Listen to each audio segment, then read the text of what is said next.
Pierre Bourdieu, O Poder Simbólico.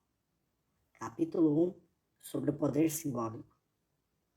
Este texto, nascido de uma tentativa para apresentar o balanço de um conjunto de pesquisas sobre o simbolismo numa situação escolar de tipo particular e da conferência numa universidade estrangeira, Chicago, abril de 1973, não deve ser lido como uma história, mesmo escolar, das teorias do simbolismo, nem sobretudo como uma espécie de reconstrução pseudo-hegeliana do caminho que teria conduzido, por superações sucessivas, à teoria final.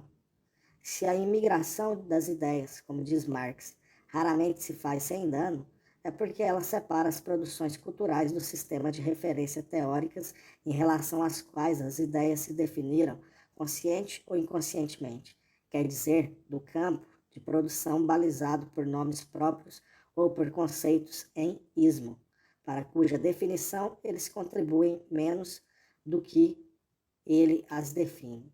Por isso, as situações de imigração impõem, com uma força especial, que se torne visível o horizonte de referência, o qual, nas situações correntes, pode permanecer em estado implícito. Embora seja escusado dizer que repatriar este produto de exportação implica riscos graves de ingenuidade e de simplificação, e também grandes inconvenientes, pois fornece um instrumento de objetivação. No entanto, no estado do campo em que se vê o poder por toda parte, como em outros tempos não se queria reconhecê-lo nas situações em que ele entrava pelos olhos dentro, não é inútil lembrar que, sem nunca fazer dele uma outra maneira de o dissolver, uma espécie de círculo cujo centro está em toda parte e em parte alguma, é necessário saber descobri-lo onde ele se deixa ver menos, onde ele é completamente ignorado, portanto, reconhecido. O poder simbólico é, com efeito, esse poder invisível, o qual só pode ser exercido com a cumplicidade daqueles que não querem saber que lhe estão sujeitos ou mesmo que o exercem. 1. Os sistemas simbólicos, arte, religião, língua, como estruturas estruturantes. A tradição neocantiana, Humboldt, Cassirer, ou, na variante americana, Sapir-Whorf, para a linguagem, trata os diferentes universos simbólicos, mito, língua, arte, ciência, como instrumentos de conhecimento e de construção do mundo dos objetos, como formas simbólicas, reconhecendo, como nota Marx nas teses sobre Feuerbach, o aspecto ativo do conhecimento. Na mesma linha, mas com uma intenção mais propriamente história, Panofsky trata a perspectiva como uma forma histórica, sem todavia ir até a reconstrução sistemática das suas condições sociais de produção. Durkheim inscreve-se explicitamente na tradição kantiana. Todavia, porque quer dar uma resposta positiva e empírica ao problema do conhecimento, evitando a alternativa do apriorismo e do empirismo, lança os fundamentos de uma sociologia das formas simbólicas. Cassirer dirá expressamente que ele utiliza o conceito de forma simbólica como equivalente à forma de classificação. Com Durkheim, as formas de classificação deixam de ser formas universais, transcendentais, para se tornarem, como implicitamente em Panofsky, em formas sociais, quer dizer arbitrárias, relativas a um grupo particular e socialmente determinadas. Nesta tradição idealista, a objetividade do sentido do mundo define-se pela concordância das subjetividades estruturantes, senso igual a consenso. 2. Os sistemas simbólicos como estruturas estruturadas, passíveis de uma análise estrutural. A análise estrutural constitui um instrumento metodológico que permite realizar a ambição neocantiana de apreender a lógica específica de cada uma das formas simbólicas, procedendo, segundo o desejo de Schelling, a uma leitura propriamente tautegórica, por oposição à alegórica, que não refere o mito a algo diferente dele mesmo. A análise estrutural tem em vista isolar a estrutura imanente a cada produção simbólica. Mas, de modo diferente da tradição neocantiana, que insiste no modus operandi, na atividade produtora da consciência, a tradição estruturalista privilegia o opus operatum, as estruturas estruturadas. É o que se vê bem na representação de Saussure, o fundador desta tradição. Fornece da língua. Sistema estruturado. A língua é fundamentalmente tratada como condição de inteligibilidade da palavra, como intermediário estruturado que se deve construir para se explicar a relação constante entre o som e o sentido. Panofsky e todo o aspecto da sua obra que tem em mira isolar as estruturas profundas das obras de arte, pela oposição que estabelece entre iconologia e a iconografia, e que é o equivalente exato da oposição entre a fonologia e a fonética, situa-se nesta tradição. Primeira síntese. Os sistemas simbólicos, como instrumentos de conhecimento e de comunicação, só podem exercer um poder estruturante porque são estruturados. O poder simbólico é um poder de construção da realidade que tende a estabelecer uma ordem gnoseológica, o sentido imediato do mundo e, em particular, do mundo social, supõe aquilo a que Durkheim chama o conformismo lógico, quer dizer, abre aspas, uma concepção homogênea do tempo, do espaço, do número, da causa, que torna possível a concordância entre as inteligências. Fecha aspas. Durkheim, ou depois dele, Radcliffe Brown, que faz assentar a solidariedade social no fato de participar no sistema simbólico, tem o mérito de designar explicitamente a função social, no sentido do estruturo-funcionalismo, do simbolismo, autêntica função política que não se reduz à função de comunicação dos estruturalistas. Os símbolos são os instrumentos por excelência da integração social, enquanto instrumentos de conhecimento e de comunicação. Conferir a análise durkheimiana da festa. Eles tornam possível o consensus acerca do sentido do mundo social, que contribui fundamentalmente para a reprodução da ordem social. A integração lógica é a condição da integração moral. 3. As produções simbólicas como instrumentos de dominação. A tradição marxista privilegia as funções políticas dos sistemas simbólicos em detrimento da sua estrutura lógica e da sua função gnoseológica.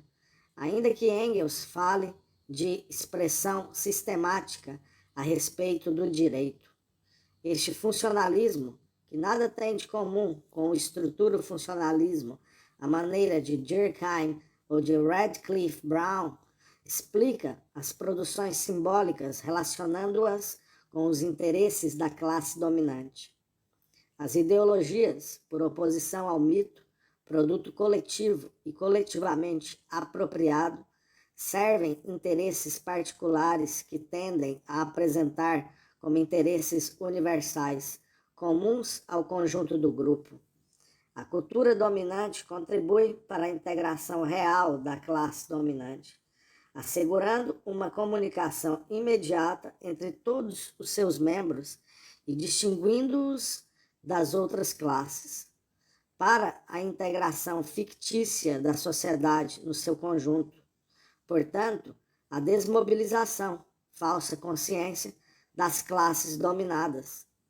para a legitimação da ordem estabelecida por meio do estabelecimento das distinções, hierarquias, e para a legitimação dessas distinções. Este efeito ideológico produlo a cultura dominante, dissimulando a função de divisão na função de comunicação. A cultura que une, intermediário de comunicação, é também a cultura que separa, instrumento de distinção, e que legitima as distinções, compelindo todas as culturas, designadas como subculturas, a definirem-se pela sua distância em relação à cultura dominante. Segunda síntese.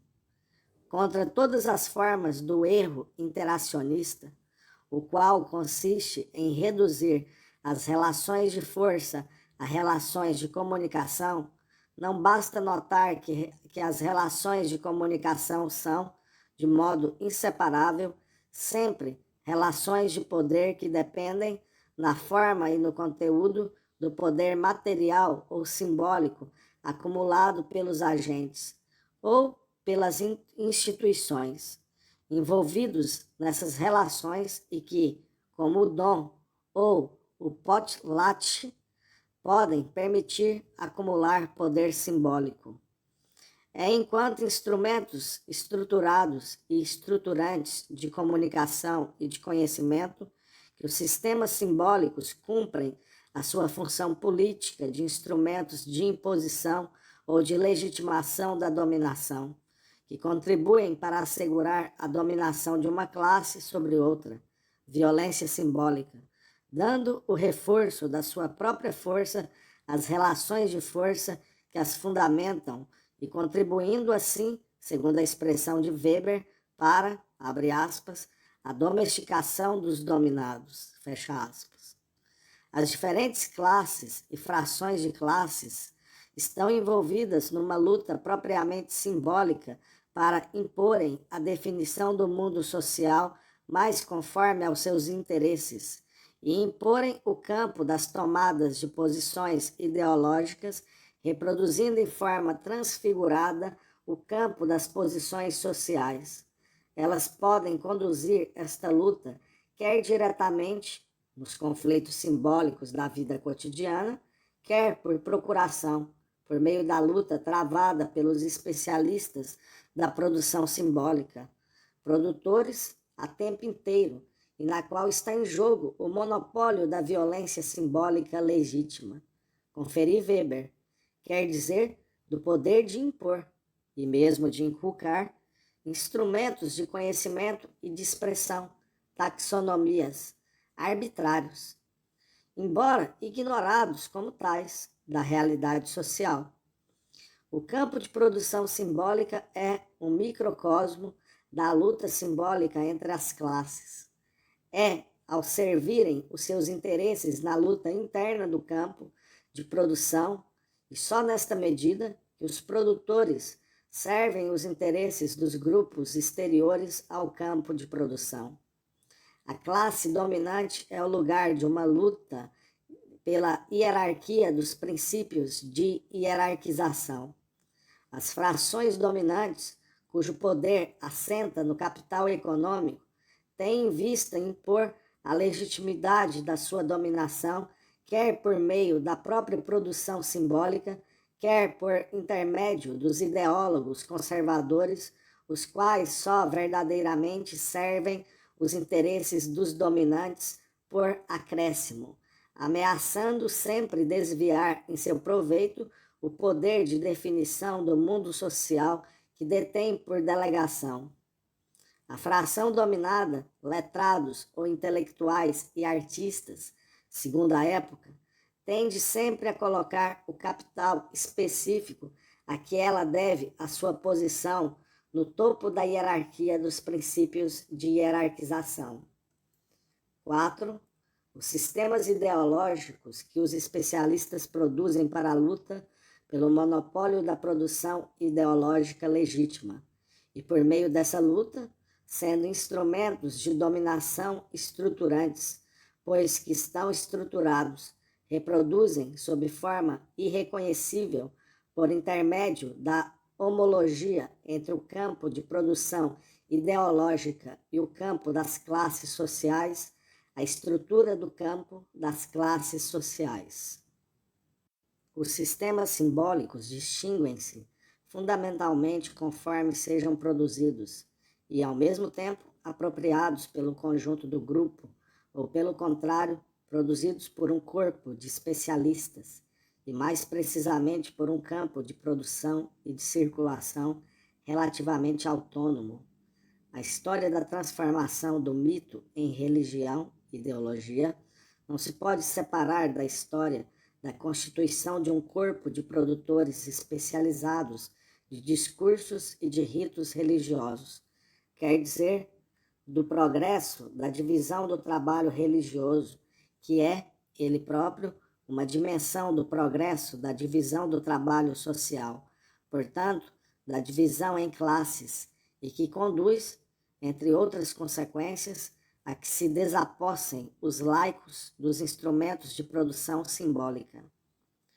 As ideologias devem a sua estrutura e as funções mais específicas às condições sociais da sua produção e da sua circulação, quer dizer, as funções que elas cumprem, em primeiro lugar, para os especialistas em concorrência pelo monopólio da competência considerada, religiosa, artística, etc. E, em segundo lugar, e por acréscimo, para os não especialistas. Ter presente que as ideologias são sempre duplamente determinadas, que elas devem as suas características mais específicas não só aos interesses das classes ou das frações de classe que elas exprimem, funções de sociodiceia, mas também aos interesses específicos daqueles que as produzem e à lógica específica do campo de produção, comumente transfigurado em ideologia da criação e do Criador. É possuir o meio de evitar a redução brutal dos produtos ideológicos aos interesses das classes que eles servem, efeito de curto-circuito frequente na crítica marxista, sem cair na ilusão idealista, a qual consiste em tratar as produções ideológicas como totalidades autossuficientes e autogeradas, passíveis de uma análise pura e puramente interna, semiologia. A função propriamente ideológica do campo de produção ideológica realiza-se de maneira quase automática na base da homologia de estrutura entre o campo de produção ideológica e o campo da luta das classes. A homologia entre os dois campos faz com que as lutas por aquilo que está especificamente em jogo no campo autônomo produzam automaticamente formas eufemizadas das lutas econômicas e políticas entre as classes. É na correspondência de estrutura à estrutura que se realiza a função propriamente ideológica do discurso dominante, intermediário, estruturado e estruturante, que tende a impor a apreensão da ordem estabelecida como natural, ortodoxia, por meio da imposição mascarada, logo ignorada como tal, de sistemas de classificação e de estruturas mentais objetivamente ajustadas às estruturas sociais. O fato de a correspondência não se efetuar senão de sistema a sistema esconde, tanto aos olhos dos próprios produtores como aos olhos dos profanos, que os sistemas de classificação internos reproduzem em forma irreconhecível as taxonomias diretamente políticas e que a axiomática específica de cada campo especializado é a forma transformada, em conformidade com as leis específicas do campo, dos princípios fundamentais da divisão do trabalho. Por exemplo, o sistema de classificação universitário que mobiliza em forma irreconhecível as divisões objetivas da estrutura social e especialmente a divisão do trabalho, teórico e prático, converte, propriedades sociais em propriedades de ordem natural. O efeito propriamente ideológico consiste precisamente na imposição de sistemas de classificação políticos sob a aparência legítima de taxonomias filosóficas, religiosas, jurídicas, etc. Os sistemas simbólicos devem a sua força ao fato das relações de força que neles se exprimem só se manifestarem neles em forma irreconhecível de relações de sentido, deslocação. O poder simbólico como poder de construir o dado pela enunciação, de fazer ver e fazer crer, de confirmar ou de transformar a visão do mundo e, deste modo, a ação sobre o mundo, portanto, o mundo. Poder quase mágico que permite obter o equivalente daquilo que é obtido pela força, física ou econômica. Graças ao efeito específico de mobilização, só se exerce se for reconhecido, quer dizer, ignorado como arbitrário. Isto significa que o poder simbólico não reside nos sistemas simbólicos em forma de uma illocutionary force, mas que se define numa relação determinada e por meio desta, entre os que exercem o poder e os que lhe estão sujeitos, quer dizer, isto é, na própria estrutura do campo em que se produz e se reproduz a crença. O que faz o poder das palavras e das palavras de ordem, poder de manter a ordem ou de a subverter, é a crença na legitimidade das palavras e daquele que as pronuncia. Crença cuja produção não é da competência das palavras. O poder simbólico, poder subordinado, é uma forma transformada, quer dizer, irreconhecível, transfigurada e legitimada das outras formas de poder. Só se pode passar para além da alternativa dos modelos energéticos que descrevem as relações sociais como relações de força e dos modelos cibernéticos que fazem delas relações de comunicação, na condição de se descreverem as leis de transformação que regem a transmutação das diferentes espécies de capital em capital simbólico e, em especial, o trabalho de dissimulação e de transfiguração, numa palavra, de eufemização, que garante uma verdadeira transubstanciação das relações de força, fazendo ignorar, reconhecer a violência que elas encerram objetivamente e transformando-as assim em poder simbólico, capaz de produzir efeitos reais sem dispêndio aparente de energia.